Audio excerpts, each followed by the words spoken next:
Bruna Presmic. Porque nem todas essas histórias têm final, não tem final feliz, né, Bruna?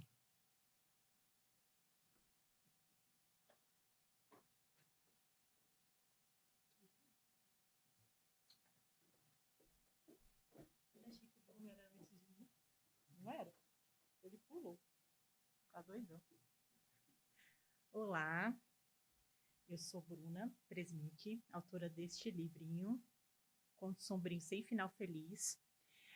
Hoje eu vou ler para vocês um conto que está nesse livro, mas é uma versão pocket, que eu tive que resumir para sair na revista Traços. E aí, como a gente tem pouco tempo aqui, eu vou ler a versãozinha pocket. É um conto que eu escrevi quando eu tinha 16 anos. E, enfim, essas histórias que eu escrevo até hoje. Sombria sem final feliz. Chama A Menina do Bordado. Mais pra frente, né? Okay.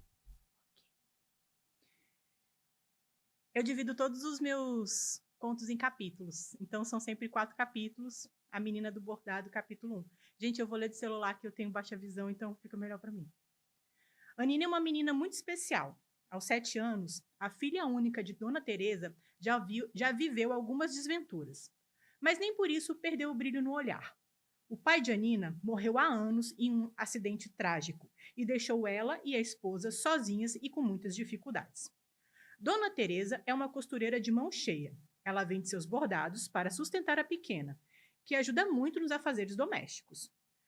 Os bordados fazem sucesso na região, mas o dinheiro que junta no fim de cada mês ainda é pouco. Por causa do orçamento apertado, há tempos Anina não veste roupas novas. Brinquedos, então, a pequenina só tem uma boneca que seu pai lhe deu pouco antes de partir. Apesar das dificuldades, Anina não é uma menina triste, muito pelo contrário. Sua mãe fica intrigada quando pensa como é possível uma menina tão sozinha e tão cheia de responsabilidade ser verdadeiramente feliz. Anina não sai de casa nunca. Além de ajudar com a limpeza, ela também atende ao telefone e repassa as encomendas. Capítulo 2. Dona Teresa não sabia, mas tinha um dom.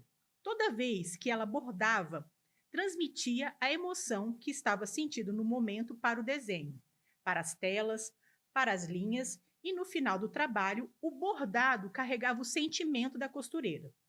Se no momento de bordar um pano de prato, por exemplo, ela estiver feliz, o desenho vai transmitir felicidade.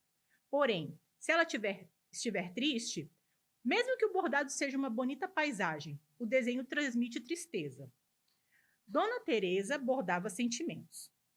Mesmo sem saber do que era capaz, a costureira, assim como a clientela, percebia uma diferença entre os bordados, mesmo quando os desenhos eram iguais. Nunca ninguém se atreveu a definir qual era o mistério que rondava os trabalhos da bordadeira. No mundo inteiro, apenas uma pessoa podia explicar os bordados de Dona Teresa, e essa pessoa era a Anina. Capítulo 3. A pequena Nina conhecia bem o dom de sua mãe. Conhecia, entendia e tirava um bom proveito dos incríveis bordados. A menina sabia diferenciar perfeitamente cada sentimento que ficava preso nos desenhos. Mas ela só havia falado disso para sua boneca, para mais ninguém. A pequena nunca comentou, não por ser um assunto complicado ou por medo, mas ela receava que o seu segredo fosse revelado junto. A pequena não só podia entender os sentimentos bordados pela mãe, Anina também tinha um dom, ela também fazia sua mágica. Ela passava muito tempo sozinha e, por não ter brinquedos, ela gostava de olhar os bordados que a mãe fazia.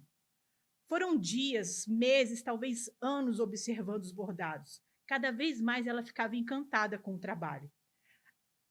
A Nina lembrava bem, como se tivesse acontecido ontem. Era fim de tarde, Dona Teresa tinha saído para entregar as encomendas e, como de costume, a menina foi admirar os desenhos e, de repente, caiu para dentro do bordado.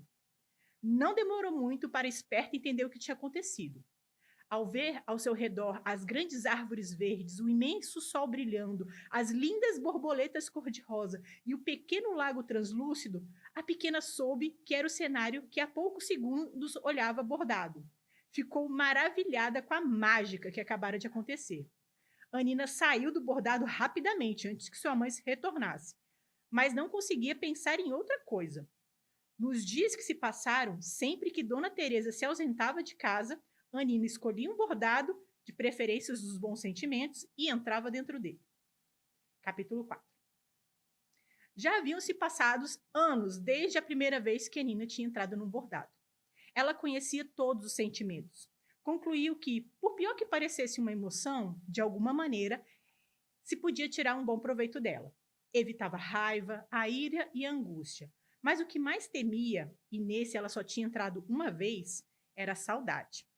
Porém, certa época, Dona Teresa recebeu uma grande encomenda de uma saudosa mãe que gostaria de presentear a filha que havia casado e mudado de cidade. Era um enxoval inteiro de saudade. Toda vez que Anina pensava em entrar em um bordado, vacilava, pois todos eram de saudade. Mas como há muito tempo não se aventurava, ela resolveu que enfrentaria aquele sentimento. E lá foi Anina, mergulhada na saudade. Mas, por pura falta de sorte, assim que a menina entrou, a mãe precisou voltar. Viu logo um pano de prato em cima do sofá, o pegou e observou que na portinha do castelo havia uma pessoinha, que ela nem lembrava de ter feito, mas era tão bonita que ela resolveu bordar. Ela será a minha princesa, a princesa do meu castelo. E foi assim, com esse pensamento, que Dona Teresa, sem saber, prendeu a Nina para sempre dentro do bordado. Obrigada.